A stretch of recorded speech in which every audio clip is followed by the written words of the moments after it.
You're listening to the February 18th, 2016 edition of the Surfwatch Cyber Risk Roundup, the weekly podcast that's focused on how the world of cybercrime is impacting business. The Surfwatch Cyber Risk Roundup is brought to you by Surfwatch Labs. I am Jeff Peters, Surfwatch Labs editor, here as always with Matt Leifus, Surfwatch Labs writer.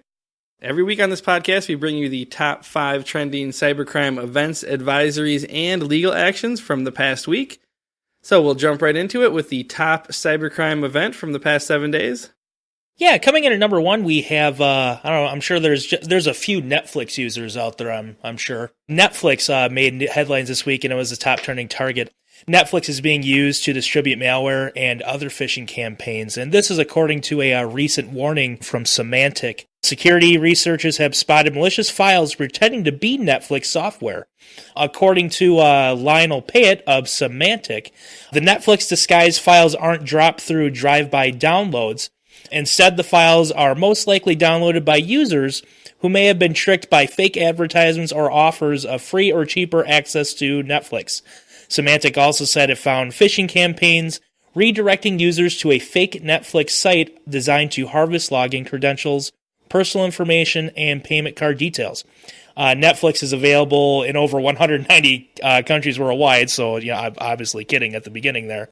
So this makes Netflix, a huge target. Yeah, I was actually surprised, Matt, looking at Surfwatch Labs data, because Netflix is pretty cheap, right? What is it, like $9 a month? It's very cheap, yep. And if you look at our data, there's all sorts of actors selling hacked Netflix accounts, which you would think aren't that valuable because of, I don't know, $9 a month is pretty good value for what you're getting. Right. But yeah, it's amazing how many times Netflix pops up in there. It's crazy. Maybe at this point it's just low-hanging fruit, and obviously there's a market out there for it. But yeah, I'm kind of with you. You don't make a whole lot of money off that, I'd think. Moving on to the number 2 event of the week. This one I thought was probably one of the most interesting things I've seen in a while. It had to do with Hollywood Presbyterian Hospital. This is a California-based hospital. They reported a cyber attack. But the interesting thing here is that there was ransomware. And we talk about ransomware all the time, but usually you don't see it targeting a medical institution. So apparently the cyber criminals were holding this hospital's data for ransom. And the initial reports were that they wanted 9,000 Bitcoins, which is $3.6 million. That's astronomical. Which is a huge ransom. Yeah. But I saw today there were some news sources that said the hospital actually paid 40 Bitcoins, which was $17,000 to have their services restored. But there were some patients that were missing appointments and they couldn't, the hospital had to redirect people because they basically couldn't get access to different things. So, yeah, that's kind of interesting story that, we talk about ransomware all the time, but yeah, it's interesting that they're targeting hospitals. With ransomware, yeah.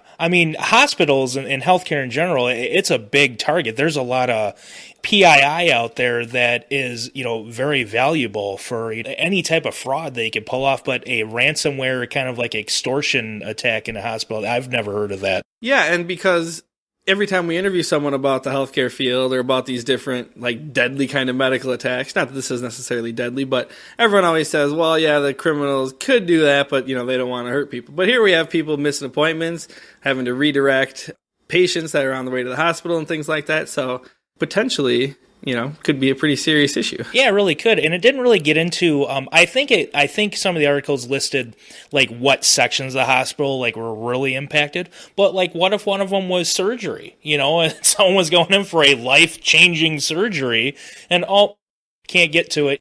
Yeah, that's a big deal. Hope that didn't set a new trend. Coming in number 3, we actually have, it's going to be 3 and 4. They both have to do with Anonymous. You guys know Anonymous, the infamous hacktivist group.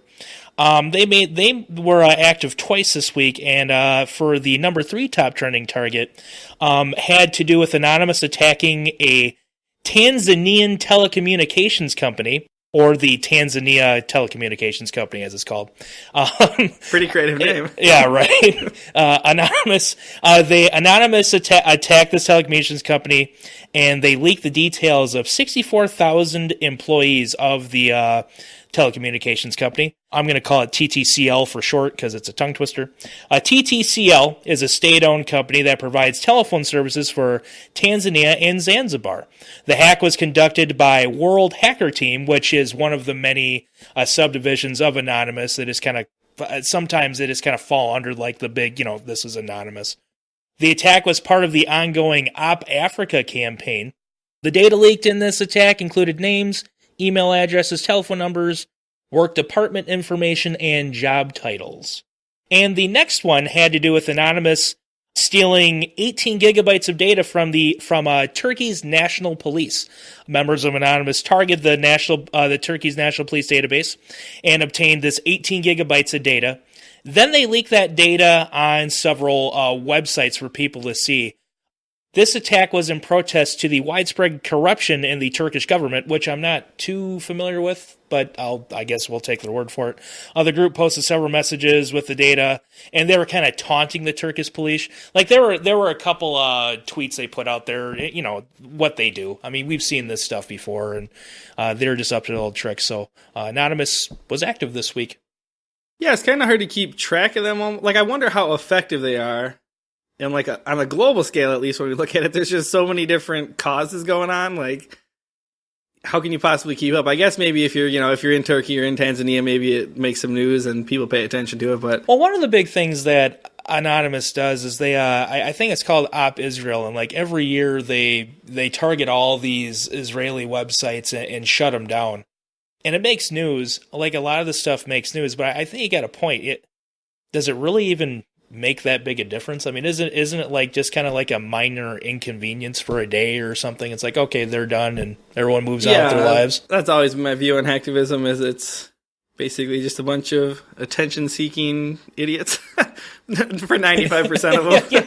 Gives us something to talk about for about 5 minutes. Apologies to any hacktivists out there. Don't come after me. Yeah, don't hack us. We love you, really. And then the last cybercrime event of the week, or not the last one, but the last big one that we're going to talk about is Vidant Healthcare. They suffered a data breach. They are based out of North Carolina, and the breach happened at the beginning of this month in February.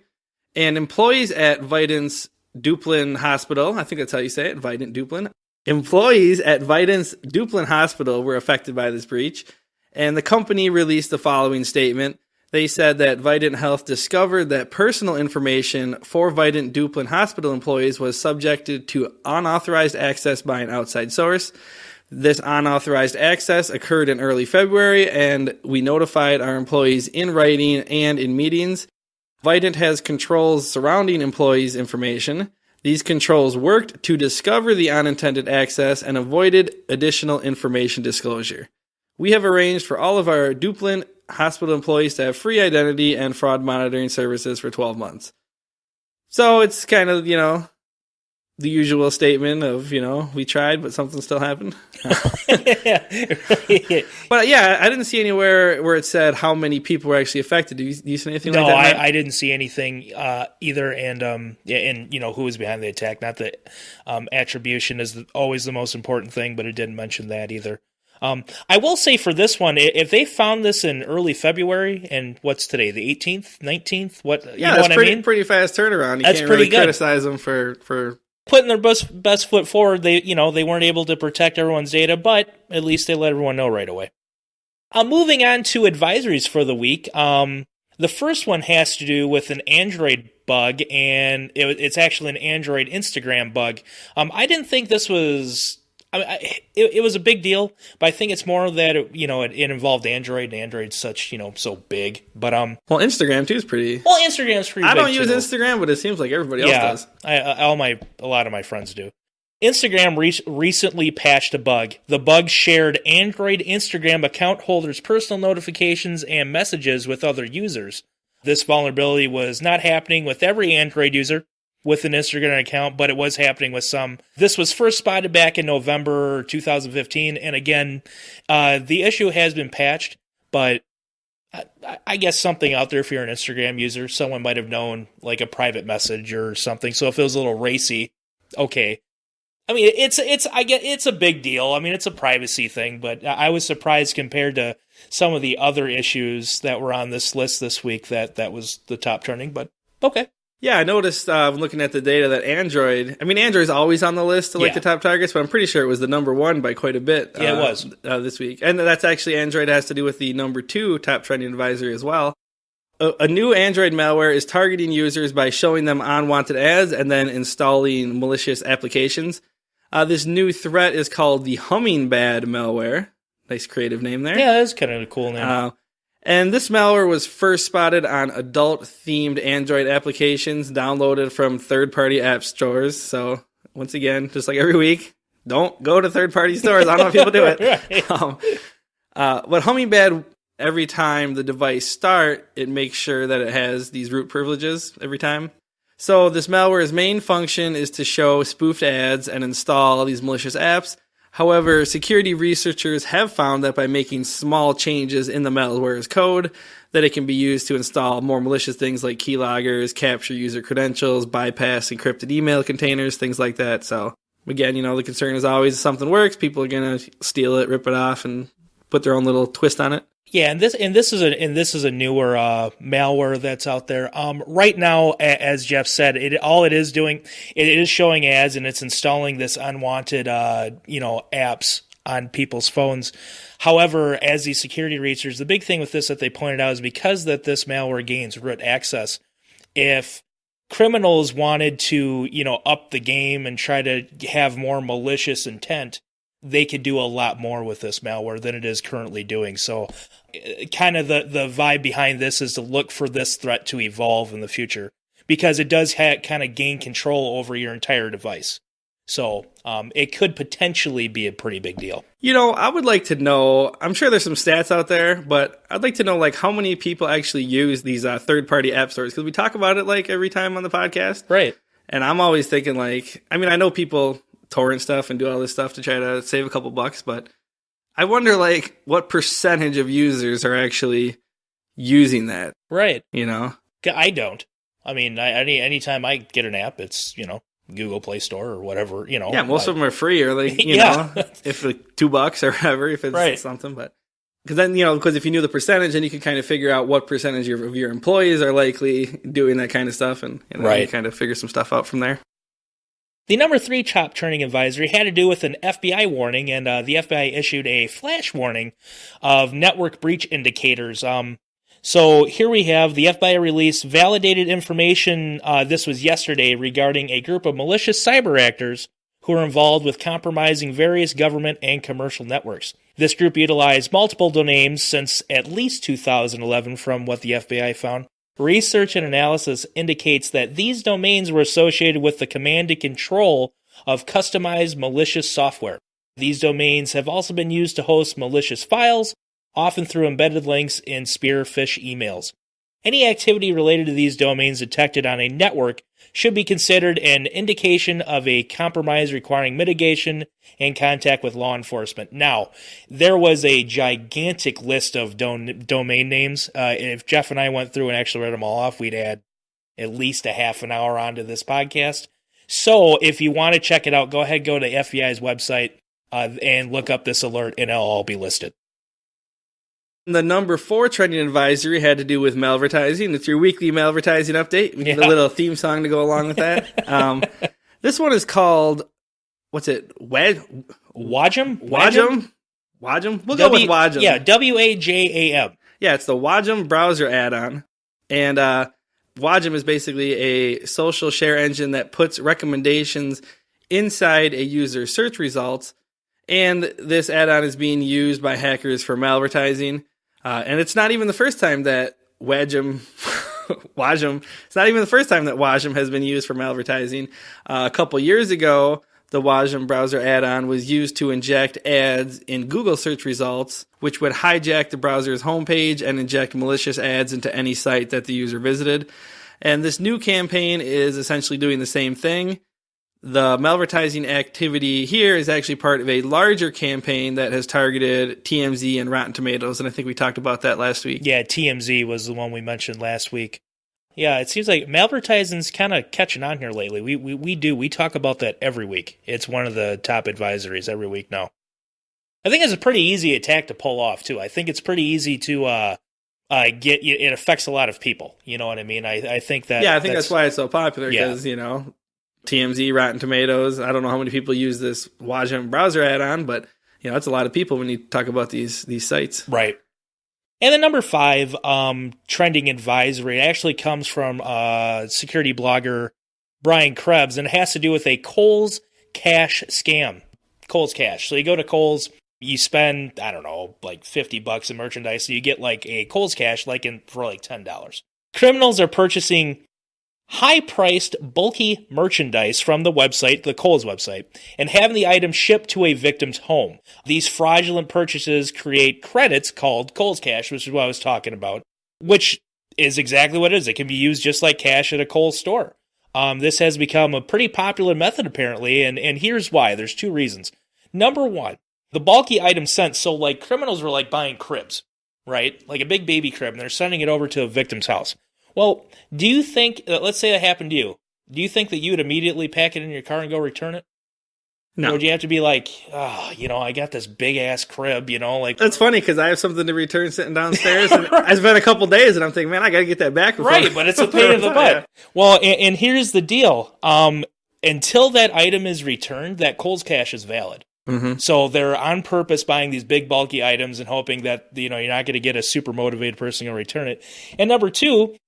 The Kohl's Cash is, you can spend, there's no check with that. You have the Kohl's Cash, they're like checking receipts, like, okay, cool, you have Kohl's Cash. So it's super easy to spend.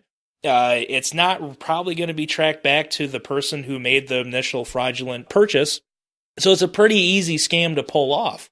First, I've heard of this with the Kohl's Cash, but I would imagine there's got to be other programs. There's like something that comes to mind, like a loyalty account holders, like from like various restaurants, like sometimes those get hacked. But this is the first one I've seen with like a Kohl's Cash, like a store credit that can be used as cash in that store being utilized like this. Yeah, that's pretty interesting. Moving on now to our trending lawsuits and legal news section. The first thing that we're going to talk about, the one that everyone was talking about the last couple of days, was this sort of debate going on between Apple and the FBI over unlocking this guy's phone. On Tuesday this week, a federal court ordered Apple to help the FBI unlock an iPhone that was used by one of the San Bernardino attackers, which they ended up killing 14 people. So obviously the FBI wants to figure out if that's connected to the Islamic State, and if there's any other people they can any leads or stuff they can get through there. But the phone is locked, so they're asking Apple to basically help unlock this. On Wednesday morning, Apple CEO Tim Cook, he published it was a pretty lengthy response, basically saying that we oppose this order because it has implications far beyond the legal case at hand, and that this moment calls for public discussion, and we want our customers and people around the country to understand what's at stake. So essentially, Apple's position is that, well, I got a quote here. I'll just read the quote. Apple said, I think this was the CEO, Tim Cook, he said that specifically, the FBI wants us to make a new version of the iPhone operating system, circumventing several important security features, and install it on an iPhone recovered during the investigation. In the wrong hands, this software, which does not exist today, would have the potential to unlock any iPhone in someone's physical possession. The FBI may use different words to describe this tool, but make no mistake, building a version of iOS that bypasses security in this way would undeniably create a backdoor. And while the government may argue that its use would be limited to this case, there's no way to guarantee such control. So they're kind of saying they create this tool and it could get out there, and then there's really nothing they can do about it. That's sort of their position. But then the White House, they responded back and said, well, that's not really the case, and it's really just for this one instance. So there's been a lot of confusion on both sides about it, just going on over the last couple days. Now, I'd understand that if it was just a matter of like helping unlock this one phone, I'm kind of ignorant when it comes to something like this. I don't know if I would imagine they could just unlock this one phone. Apple can't unlock your phones anymore, starting with like one of their operating systems. Like the FBI used to just be able to be like, hey, unlock this phone, and they can unlock it. But I don't know what, like iOS 7 or 8 or something, they made it so that they can't unlock the phones. Okay. But now they have these, there's two security features. One is like basically the length of time, because this guy has a passcode, I'm pretty sure from what I read, which is probably like a 6-digit passcode. So you can basically just try to guess the passcode. Like it's like a brute force attack. You try to guess a bunch of times. But if you guess it wrong 10 times, it deletes the passcode and like basically makes it so you can't access the device. Okay. So that's the FBI's concern. They want to get in and they could just try to get in, but if they mess up too many times, then they're going to lose it. Right. And so they want Apple to essentially bypass, put this new kind of like firmware operating system thing on there. So that way that limit isn't on there. And then they could, just try 100,000 things and who knows how long it'll take them to hit the right one. But and the big thing here is they couldn't limit that to just the one device. It would have to be like a change with the entire operating system then. Is that kind of what's being said? Yeah, so they could install this basically this kind of new crippled version of the operating system that doesn't have this on there. And so from what I was reading is they were saying that Apple might then in the future, like Apple could simply make it so that a user would have to approve such kind of like an installation, and then that would kind of remove them completely from the equation. So that way, even if the FBI said, hey, help us out, they could say, then it wouldn't really be up to them. They'd be like, well, you need the user approval to, even if they had that tool. But from what I was reading, this is kind of interesting. There's kind of this whole debate going on with like encryption and potentially passing a law, for terrorism and stuff. And so they're saying if Apple does something like that, then that could kind of be seen as like kind of them being defiant of the whole encryption thing, and then maybe that could spark Congress to legislate something. So it's kind of a crazy, weird story that's going on. Yeah, because on the one hand, and we see a lot of the fear. There's the fear right now because you have this guy, he killed a bunch of people, and you want to catch him. You want to see what's going on. But look at, some of the other things that happen in government. 9/11 was like this horrible thing. And from 9/11, then you have the Patriot Act that got passed. And that, that's kind of, in my opinion, I'm not speaking for everyone. I'm not speaking for the Surfwatch Labs or anything like that. In my opinion, the Patriot Act is kind of a bogus deal, and now like right now you have like Silicon Valley, like the high tech giants and government, they're talking about encryption, weakening encryption, and one side wants to keep encryption in place while the other side is like, hey, if you didn't have such strong encryption, we could catch some of this communications and stop some things. Then you have the NSA that has been caught. I mean, essentially, Edward Snowden, released all those documents, and they've been spying on people for years. And it's just, right now, like, this whole topic is just a big mess. Because the people are probably going to want to have their information protected. And Apple, in essence, is saying that they're taking a stand saying, well, that's what we're going to do. But then there's parties like, well, yeah, but you could, if you do this, you could like try maybe find out like what this guy was doing and communication. It's a tough subject either way. Yeah, and we talked about that a little bit on the cyber chat last week. We spoke to the one of the former guys in charge of the New York FBI's cyber division. That was one of the things he brought up, about like the trends going forward is just all this encryption makes it so much harder for them to do their job. So yeah, you got to have sympathy with them on that. But everyone's kind of concerned of the overreach now. So anytime that comes up, people immediately jump to sort of the worst case scenario kind of thing. Yeah, and I don't know. I mean, not that I'm not being paid to take a side or anything, but I don't know who I stand. I mean, I don't know. I mean, Tim Cook from Apple, and I'm sure the experts at Apple, they bring up a really good point. And I've actually got some emails from a couple of people kind of arguing the other side, arguing the FBI's case, some different tech people, and I haven't got back and actually talked to them yet. But yeah, just it's not like all the tech people are on the side of Apple, and everyone, all the law enforcement are on the side of the FBI. It's kind of right. It's kind of a nuanced case, but then you read some of these, and everyone's just kind of like, well, it's either they're going to create a backdoor that ruins everything, or you're not, or you're supporting terrorism. It's like, yeah, you're never going to make anyone happy in any type of political realm or anything like that. So yeah, you just got to take a side and stand with it, I guess. Coming in at number 2 for the week, we have Superfish. That's been a long time since I've heard that. Superfish is going to be paying $1 million to settle a class action lawsuit. Superfish made headlines last year after it was reported that its visual discovery adware opened the door for hackers to perform man-in-the-middle attacks and intercept users' encrypted data.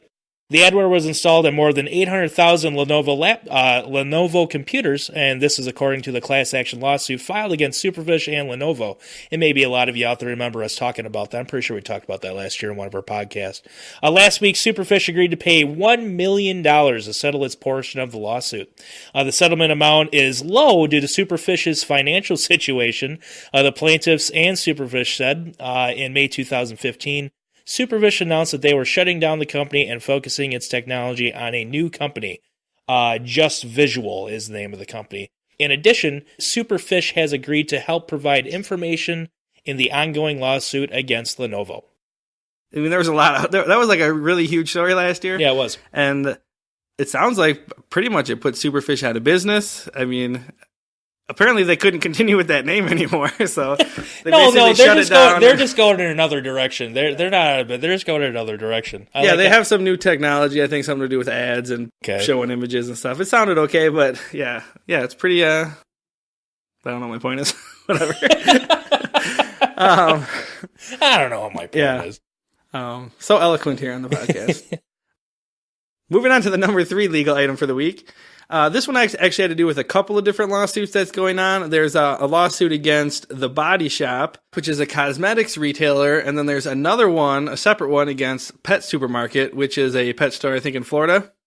This has to do with printing credit card numbers on receipts. So just kind of to rewind, this class action lawsuit against The Body Shop was filed last week, and they have hundreds of stores throughout the U.S., Apparently, the plaintiff, he made a purchase in December 2015, and then he looked at his receipt and saw the first 6 digits of his credit card number on there and the last 4. So 10 digits of his credit card number on there. Yeah. Which you might not think is a big deal unless you know about the Fair and Accurate Credit Transactions Act, which was passed in 2013 to help consumers fight identity theft. Well, this act prohibits point-of-sale receipts from printing more than the last 5 digits of the card number, or even printing the expiration date. So obviously they're in violation of that. Just a little bit. And this I thought was kind of funny. I love reading these complaints. You think it'd be boring reading them, but every now and then, maybe because the complaints are so boring, every time you see something interesting, it kind of stands out. But they wrote in the complaint that the defendant's wanton violation is tantamount to turning over plaintiff's physical credit card to an identity thief. Multiply this violation by thousands, hundreds of thousands, or millions of times, and the defendant has created a criminal bonanza for identity thieves throughout the United States. I thought that was great. That kind of reminds me. You ever seen? Sorry, this is off topic. You ever seen the movie Knight's Tale? It's got Heath Ledger in it. Yeah, I saw it a long time ago. The guy that plays Vision now in the Avengers movies. He's a writer, and he said a line that he doesn't lie. He gives the truth scope or something like that. That's what that reminded me of. Just adding on to it. I mean, it is a serious thing. They're obviously violating this act. I don't know what the penalties are for this act. I didn't look into that or anything. But there's also a similar lawsuit going on with Pet Supermarket. I think that one was filed in January of this year. But basically the same thing. There's more than the 5 digits of the credit card numbers on there. Apparently people were concerned about this because back in 2013 they passed a law specifically having to do with this and being able to access your credit report. And I'm not sure what else is in that act, but a few things about identity theft are in there. Yeah, and multiply that by thousands, hundreds of thousands, millions. Yeah, what was it? A criminal bonanza for identity. I'm gonna remember that. That was good. That's good. Coming in number 4, we have a clash between Principal Solutions Group and their insurer. I mean, this is over a $1.7 million transfer. Principal Solutions Group is suing its insurer, Iron Shore Indemnity, over failure to cover a $1.7 million loss due to a business email compromise scam or whaling or CEO fraud. We talk about that every week. Yep, that's another one. Both parties agree that an employee received an email impersonating her boss, which stated that the employee was to work with an attorney to ensure a wire transfer went out that day. However, Ironshore states that, quote, at least 12 events then occurred that ultimately led to the transfer of funds. Ironshore alleges that the email simply instructed the employee to work with an outside attorney and did not include directions to a bank to transfer funds. According to documents submitted by Ironshore, Principal has not presented evidence that it sustained a loss resulting directly from a fraudulent instruction directing its financial institution to transfer funds. Because it cannot meet its burden to show a covered loss, summary judgment should be entered in favor of Ironshore. There was an instance like this a couple weeks ago we talked about on the podcast, kind of a similar thing. And it's easy to decide, kind of turn against the insurance company and say, oh, they're trying to, get out of their obligation or whatever. Yeah. But according to them, basically she received an email, and then after the email, she went to the phone, and then she worked with this guy who was not even a part of the company, this lawyer or whatever, to do this. So I just thought this is a good story to point out the fact that every time we talk about cyber insurance, everyone always talks about the importance of knowing all the little policy details and what's covered and what's not covered. And I think this is kind of a good example of that. The way they classify financial institution and fraudulent instruction and all these little things that would just bore me to tears probably in a contract are pretty crucial when it comes down to getting your $1 million payday. Yep. And then rounding out the legal events for the week, we have this arrest, the Crackers with Attitude. We've talked about them, Matt. Crackers with Attitude. One of them got arrested. Allegedly, the leader, Mr. Cracker himself. I'm sorry. You can go on, Jeff. No, I think every time you say that, I think his name legitimately is Cracker. It could be. Yeah, I think that's his hacker name. I'm pretty sure. But anyways, we talked about this last week. The FBI and Department of Homeland Security, there was this Crackers with Attitude group. They posted the personal information of, I think it was 20,000 FBI agents and 9,000 Department of Homeland Security officials. I think it was just names, and there might have been some phone numbers. It wasn't crazy in-depth stuff. But anyways, shortly thereafter, the UK authorities arrested this alleged 16-year-old leader of the Crackers with Attitude, and I think they picked up one other guy too. So, kind of interesting how they got arrested. But this Crackers with Attitude, they've been corresponding with Motherboard, and they talk to them all the time, one of the authors over there. And one of the hackers told Motherboard that just because they managed to arrest 2 members does not mean that we will stop hacking them, talking about the government. And then that same hacker also tweeted out that their campaign will only intensify now. So it's actually kind of hilarious because these articles came out last week, and the guy got arrested, and he was basically saying, this leader, that, oh, it wasn't me, I didn't do it, I'm not a part of this group. But then other members of the group are saying, oh, even though they arrested our leader. So it just sounds like a bunch of teenage idiots. Yeah, probably. Yeah. It's funny because, I don't know, there's a group that I loathed for a long time. And Jeff might know what I'm going to say. There's a group, anyone ever heard of the group called Lizard Squad? Oh, yeah, our favorite. Okay, well, there are a bunch of arrests in the Lizard Squad organization. I don't really how else, you want to refer to them. There are a bunch of young kids. But it's kind of funny because since they've been arrested, this happened. I can't remember when it happened because they're out of sight, out of mind. Nothing's happened, really. Yeah, Lizard Squad's not in the news anymore. So we'll see. This might be these kids talking tough. We'll see how that goes, though. And it's funny not to keep talking about the interview we did last week for Cyber Chat, but the guy, because he's worked for the FBI, that's what he said is, they arrest these guys and they're not hardened criminals. And, he said they pretty much always crack and then inform the FBI about other things that are going on within the group and everything. So that wraps up the top 5 cybercrime events, advisories, and legal events from the past week. Before we end the podcast, though, we have our funny story of the week, brought to you by our man, Matt Leifus. I was reading through news this week, and I found a story about this security system. Turns out it's pretty much worthless when it comes to securing a home. The system is called Simply Safe. So if you have that out there, you might want to pay attention. Right now, there's 300,000 customers of this software. Simply Safe is a home security system that follows a very popular trend right now with the Internet of Things. So this means it's like a smart device. You can connect to it with your phone and, any type of internet-connected device. So let's say you're traveling and, I forgot to lock my doors, you think, or something. You can check on it. You can lock your doors. You can unlock your doors from far away. The problem with this system, and I think everyone already knows where I'm going with this, is that it is extremely easy to hack. According to senior security consultant at IOActive Andrew Zonenberg, he's the guy that discovered this weakness, anyone with basic hardware and software, ranging between $50 to $250, can harvest the alarm's PIN and turn the alarm off at a distance of up to 200 yards. The kicker here is that there's no patch for this vulnerability. There's nothing, it can't be fixed. It's just, it kind of reminds me of there was this guy on YouTube, he was showing that with like an old cell phone, he could hack into the majority of garage door openers and open them up. That's kind of what it reminds me of. It's just like, it's a super simple exploit and it renders the whole system, it's worthless. So if you have a simply safe, secure home security system, something to keep in mind, you might want to look into that.